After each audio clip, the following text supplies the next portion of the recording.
Hello mga ka-auntie, mga ka-uncle, welcome back sa aking channel, sa Aling Amay Vlog. Hello mga kabalay, welcome sa kusina ni Aling Amay. Okay, for today's video, magluluto na naman tayo ng isa na namang simpleng dish. Okay, eto lang yung ating ingredients na kailangan. Gamit ako ng 2 itlog, maliit na sibuyas, kaprasong sibuyas, at ilang cloves ng bawang. Pwedeng hindi ko naman siya ubusin. And then, cucumber. Medyo pinil ko na yung ibang part niya. Tapos nagtira-tira lang ako ng green-green na ganyan para maganda siya pag nahiwa. Meron tayo ditong spring onion. At meron ako ditong button mushroom na nasa can. Kung meron naman kayong fresh na button mushroom, is okay lang at mas mainam yon. Wala lang akong fresh kaya nasa can na lang ang gagamitin ko. Yes mga kabalay, mga ka-auntie, mga ka-uncle, magluluto tayo ng isang simpleng dish gamit ang mga ingredients na ito. Is, diba, less ingredients lang pero makakagawa tayo ng isa na namang masarap na dish. Okay? Prepare na natin yung ating mga ingredients.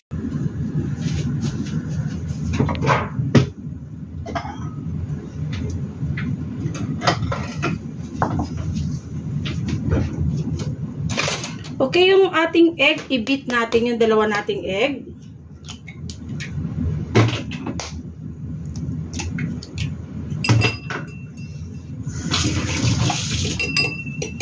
Okay, ayan. I-beat natin siya. Lagyan natin ng konting salt para may lasa na siya.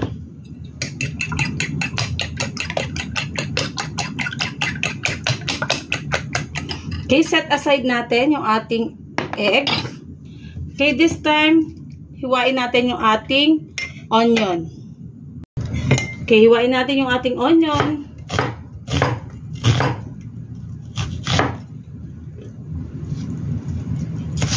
Itong dish na to, pwede naman ding walang onion. Kung wala kayong onion sa kusina, pwede rin. Kasi simple lang itong dish na to. Lalagyan ko lang ng additional na onion na ganito para dagdag pampalasa.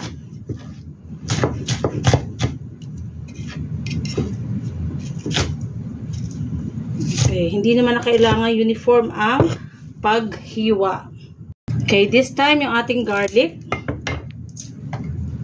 Hindi ko siya ubusin. Kuha lang ako ng yan.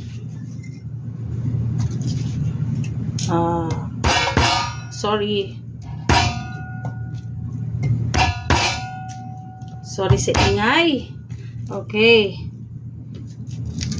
Mas masarap kasi yung pinipit-pit na gano'n ng bawang. Lumalabas yung lasa niya lalo. Bago natin siya i-mince. Mince natin to para hindi sagabal sa pagkain. Okay. Okay, mince natin mga ka-auntie, mga ka-uncle.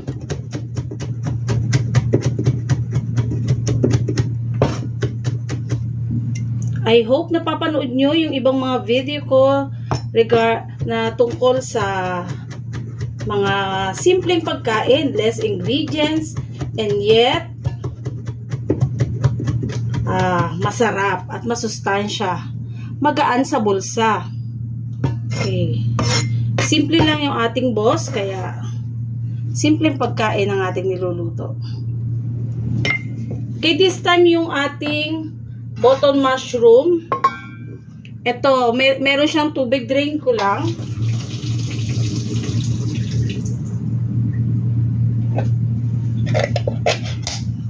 Alisin natin yung water pag in-can. Pag fresh naman, hugasan nyo lang.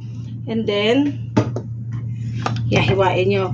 Ito, hiwain ko lang ito sa gitna. Hatiin ko lang sa half. Medyo maliit yung ating button mushroom. Ayan. Tumingin ako sa supermarket, medyo mahal yung fresh. $26 yung isang pack.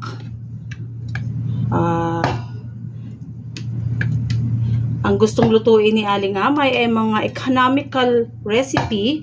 So, hindi tayo bumili nung $26 na button mushroom na fresh.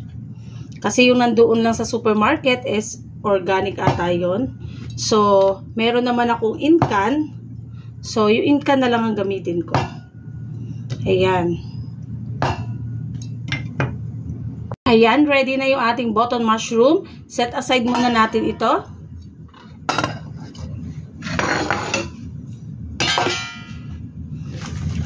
This time, hiwain natin yung ating cucumber. Nahugasan ko na ito. Alisan lang natin ng... wag na natin alisan yung gitna. Okay na yan. Okay, ganito ko lang hiwain ito, no? Ganyan, paslant, and then kabilang side. Ganyan-ganyan lang. Diba? Para lang tayong naglalaro sa paghihiwa. Okay? Ganyan lang. Uneven. Ganyan.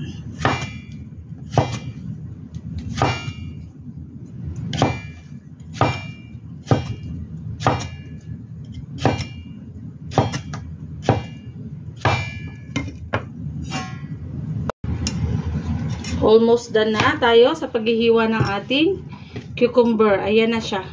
Ayan, ganyan siya karami. So, lagay lang natin. Set aside lang natin siya.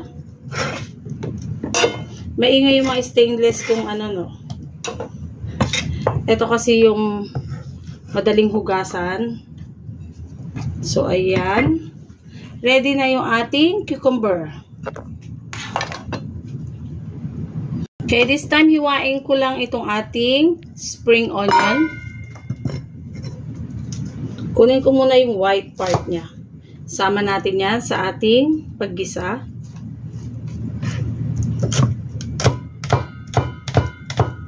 Dahon ng sibuyas or spring onion. Ayan.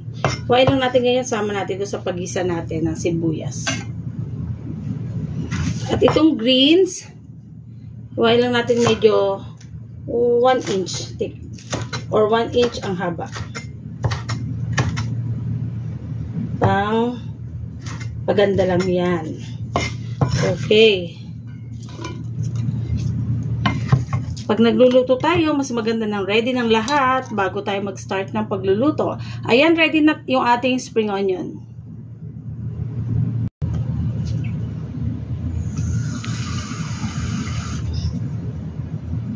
Okay, this time meron tayo ritong bowl. Nilagyan ko siya ng water. Okay, tansyahin nyo na lang yung water. Maglalagay tayo dito ng 1 tablespoon na cornstarch. Ito yung gagamitin nating pampalapot mamaya sa ating dish na lulutuin. Ayan. Pwede nating lagyan ito ng konting pepper. Konti lang. And then, konting salt.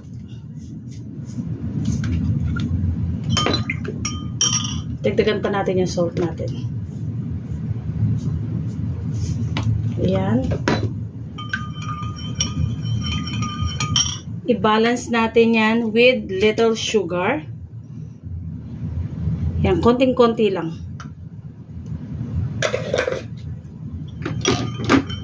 Okay. Pwede rin namang water lang to.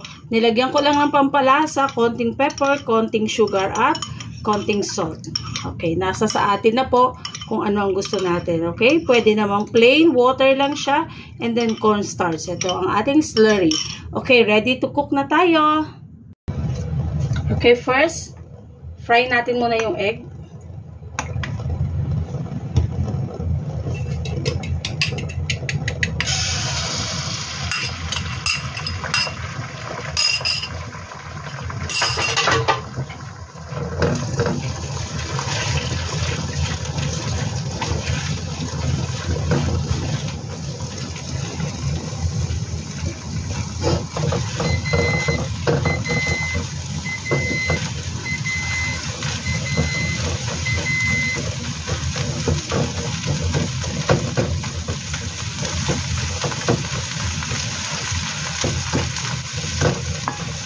Pagka-fry natin, set aside.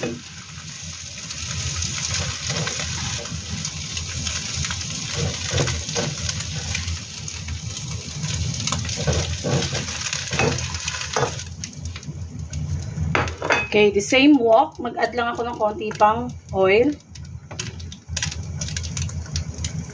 Fry natin yung ating garlic.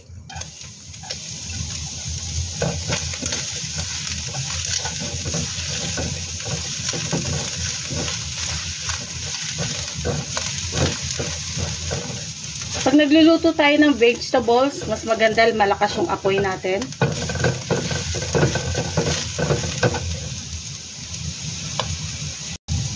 Okay, once na naamoy na natin yung aroma ng ating garlic, no need na hintayin natin maging brown. Sunod natin yung ating onion.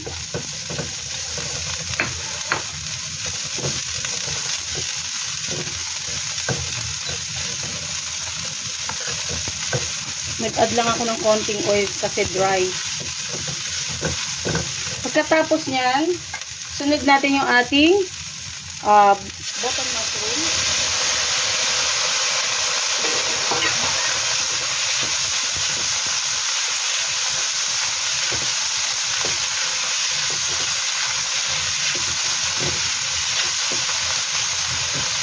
Mas madaling lutuin itong preserve or nasa can na button mushroom. Kaya hindi natin kailangan matagal siyang igisa. Kasi cook na siya. Sunod natin yung ating cucumber.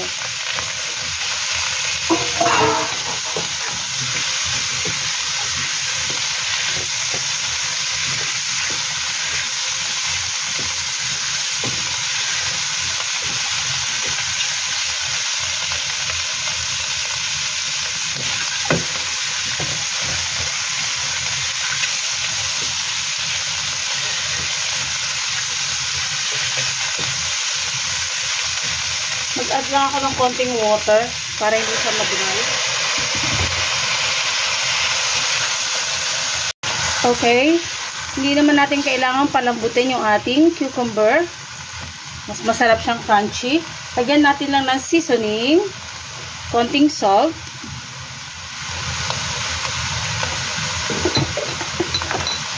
Maglagay ako ng chicken powder.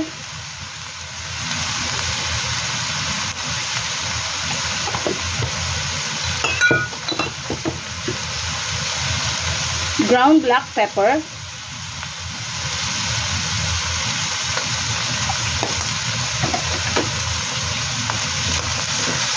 Haluin lang natin.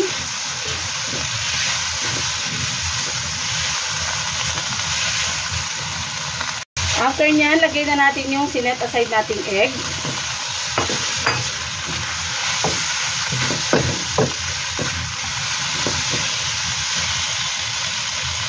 Lagay natin yung ating spring onion. Dagdag pampalasa din yan at pampaganda. Mix natin.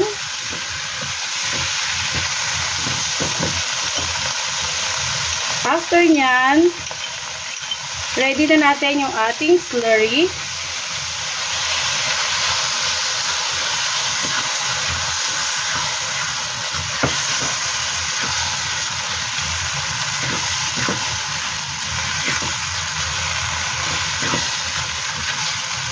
And there you go. Ready na ang ating cucumber and mushroom stir fry. Okay, ready to plate na. At eto na ang ating ginisang cucumber na may mushroom at egg. Yan. Oh, simpleng pagkain, delicious, masustansya, economical. Okay, murang halaga, meron na tayo isang simple at masarap, masustansyang dish. Okay, happy eating! Sa mga nagkagusto po sa ating video for today, paki-like and share naman ang ating video at do some comments para malaman ko kung ano ang comment ninyo sa ating dish for today. Sa mga bago po sa aking channel, sa mga bago pa dito sa Aling Amay Vlog at sa Balay ni Aling Amay, kung bago kayo sa aking page at sa aking channel, please do like and share and subscribe and hit the notification bell po para updated kayo sa mga another economical and delicious and simple recipe na gagawin ni Aling Amay. Okay? Bye! God bless us all and always be happy. Happy eating!